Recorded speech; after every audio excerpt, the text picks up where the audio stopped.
It's not just about a restoration project where we're seeing 55 hectares of intertidal habitat restored, but also it's providing for the community around here as well.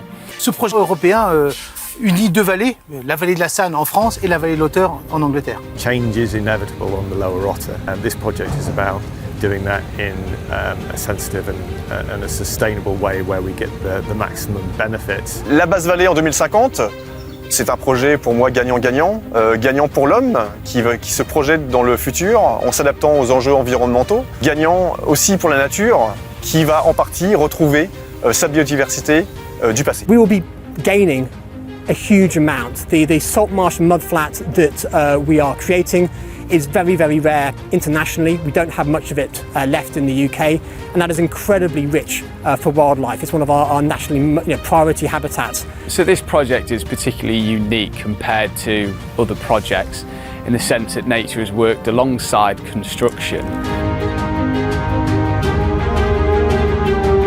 And because of the environment we have here, you have to continue to be objective and pragmatic as an engineer.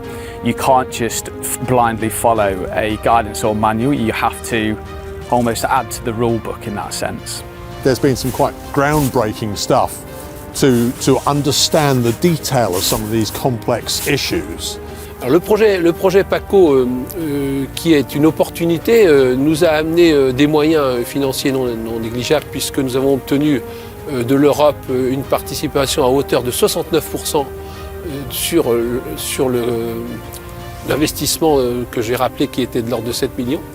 The work we've done with both the stakeholder group and the planning committee really paid off because the planning commission was approved unanimously.